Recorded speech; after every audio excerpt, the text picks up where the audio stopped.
যদি কারুর জীবনে বিপদ আসে তবে ভগবান আসলে তাকে স্মরণ করে, ভগবান তাকে আসলে ডাকে, এই দেখছিস পথ দিয়েছি কেন জানিস, এবার অন্তত আমার অনুভবটা কর। বলো না গো রাধে রাধে।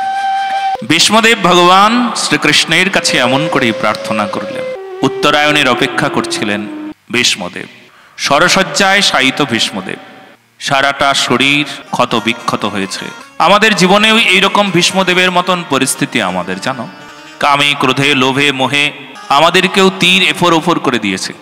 আমরাও অমন করে শরশয্যায় শায়িত, কামনার শয্যায়, লোভের শয্যায়, এসব তীর। ভীষ্মদেব ভগবান শ্রীকৃষ্ণকে স্মরণ করছে, কবে আসবে তুমি? যে আসছে সেই জিজ্ঞেস করছে, ভীষ্মদেব তুমি মরে যেতে পারো না? মা বলছেন, পুত্র গাঙ্গেয় তুই মরে যা, তোর কষ্ট আমি সইতে পারছি না। মা গো মরে যেতাম, কিন্তু ভগবান যে এখনো আসে নাই। যদি ভগবান না আসে তার আগে যদি মরে যায়, এ জীবন যে বেকার হয়ে যাবে। বলো না গো রাধে রাধে। মৃত্যুর আগেই যদি ভগবান না আসে তবে সে মরণ যে বেকার। এ দেহটা ধর্মের জন্য, এই দেহটা ভগবানের জন্য। এই দেহ আবার পরবর্তীতে পাবো না, তাই এই দেহ থাকতে থাকতেই ভগবানকে লাভ করতে হবে মরণের আগে। এই প্রতিজ্ঞা করো তো সবাই, মরণের আগে প্রাণনাথকে পেতে হবে। প্রাণনাথ এই শরীরের নাথ, তাকে লাভ করতে হবে মরণের আগে। হ্যাঁ আগে, এটা ভাগবত ধর্মের মূল কথা। এ শরীর যাওয়ার আগে তুমি একবার এসো। এই কথাটা রামায়ণের পৃষ্ঠায় জটায়ু বলেছিলেন সেই দিন। একটা পাখি, সে বলে জগৎকে শিখিয়েছে। রাবণ যখন জটায়ুকে বধ করলো না, জটায়ুর বড় বড় পাখা দুটো কেটে দিল, জটায়ু মাটিতে পড়ে আছে। রাম রাম রাম রাম রাম রাম রাম রাম রাম রাম রাম রাম রাম রাম রাম রাম বলে কাঁদছে। শোনো সবাই, জটায়ুর শেষ নিঃশ্বাসটা বেরিয়ে যাচ্ছে। দেখো তোমাদের যাদের দাঁত বেরিয়ে আছে তারা ওই দিকে ধ্যান আছে, কথায় ধ্যান নাই, দাঁত বেরোনোর কথা না এখন। অথচ এই মা কিন্তু দাঁত বেরোলো না, কথায় ডুবে আছে। আমার এই মাটা বেশি পড়াশোনা করে নাই, তোমাদের মতন অত পড়ে নাই, দেখো তবুও কেমন করে হা করে শুনছে। ওখানে একটা কোনো পোকা পড়েছে, ও তোমারে কাটবেও না, কিচ্ছু করবে না। বাবা তো হাত দিয়ে সরিয়ে দিল, আমি দেখলাম তো। তোমার মন মতিকে, তোমার বুদ্ধিকে চঞ্চল করবার জন্য কলিকালের এই সমস্ত ব্যবস্থা। কলিকালও পরীক্ষা করায়। ভগবান দেখো দেখো এদের মন কোথায়, বলো না গো রাধে রাধে। এদের মন কোথায় দেখো একবার।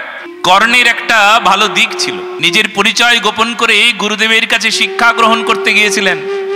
গুরুদেব বললেন, তোমার কোলে মাথা রেখে আজ আমি ঘুমাবো, তুমি একটু আমাকে দেখো, আমার যেন ঘুমটা ভালো হয়। গুরুদেব শিষ্যের কোলের ওপর মাথা রেখে ঘুমোচ্ছেন, বিশ্রামে আছেন। এমন একটা কীট, এমন একটা পোকা তাকে কামড়াচ্ছে, রক্তে ভেসে যাচ্ছে, তবুও সে শক্ত করে আছে। তবুও গুরুদেবের যেন একটুকু বিঘ্ন না হয় সেবায়। গুরুদেব আগেই বলেছিলেন, ব্রাহ্মণ ছাড়া এই শিক্ষা কিন্তু অন্য কাউকে দিই না।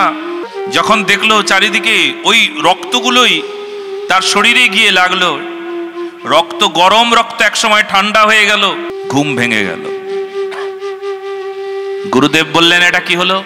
তোমাকে এই কীট কামড়াচ্ছে, তুমি কি করে সহ্য করলে? তুমি তো ব্রাহ্মণ নও।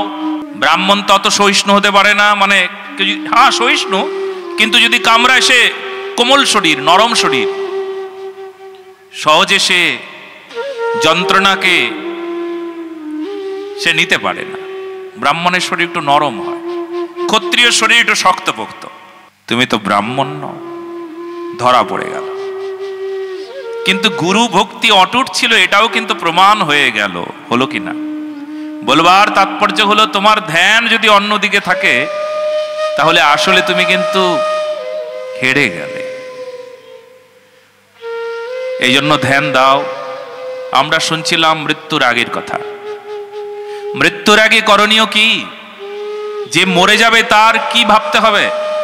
রামায়ণের পৃষ্ঠার ওই কথাটা ভাবতে হবে। জটায়ুর ডানা কেটে দিয়েছে, জটায়ুর প্রাণ বেরিয়ে যাচ্ছে। জটায়ু প্রাণবায়ুকে বলছেন, যে নিঃশ্বাসটা বেরিয়ে যাচ্ছে শেষ নিঃশ্বাস, তাকে বলছে, ওগো প্রাণবায়ু একটু দাঁড়াও, একটু দাঁড়াও, এখনই যেও না, এখনই যেও না, আমি মরতে ভয় পাই না, কিন্তু ও প্রাণবায়ু একটু দাঁড়াও। প্রাণবায়ু বলে, প্রাণবায়ু জিজ্ঞেস করলো, কেন কেন দাঁড়াবো? আমার রাম আসে নাই। মরণের আগে আমি যদি রাম দর্শন করতাম, মরণের আগে যদি আমার রামচরণ দর্শন হতো। আমার রাম আসে নাই। তো ভীষ্মদেব ভগবানের জন্য অপেক্ষা করছেন। সারাটা শরীর থেতলে গেছে, অন্য কেউ হলে মরে যেত, কিন্তু ভীষ্মদেব মরে নাই কেন জানো? ইচ্ছা মৃত্যু তো, তাই মরে নাই। ভীষ্মদেব, তার সামনে মৃত্যু দেবতাও এসে বললেন, আমি তো দাঁড়িয়ে আছি, তুমি একবার বলো, তুমি একবার মৃত্যুকে স্বীকার করো। বলে না, আগে আমার কৃষ্ণ আসবে, তারপর মরব। সে মরণ বেকার যে মরণের আগে ভগবান আসে না। মৃত্যু দুই প্রকারের হয়। কয় প্রকারের মৃত্যু বলুন তো? দুই প্রকারের। কেউ জানেন? তুমি জানো? এক প্রকার মৃত্যুকে বলা হয় কারণ মৃত্যু, আরেক প্রকারকে বলা হয় অকারণ মৃত্যু। কারণ মৃত্যু মানে যে মৃত্যুর আগে ভগবান তার চরণে মতি হয়, ভক্তি হয়, ভগবান প্রাপ্ত হন।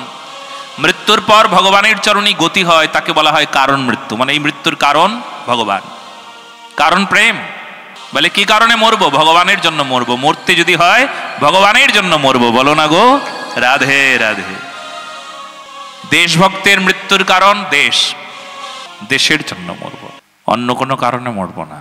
ধার্মিকের মৃত্যুর কারণ ধর্ম, ধর্ম রক্ষার জন্য মরে যাব, তার মৃত্যু সার্থক। বেশ।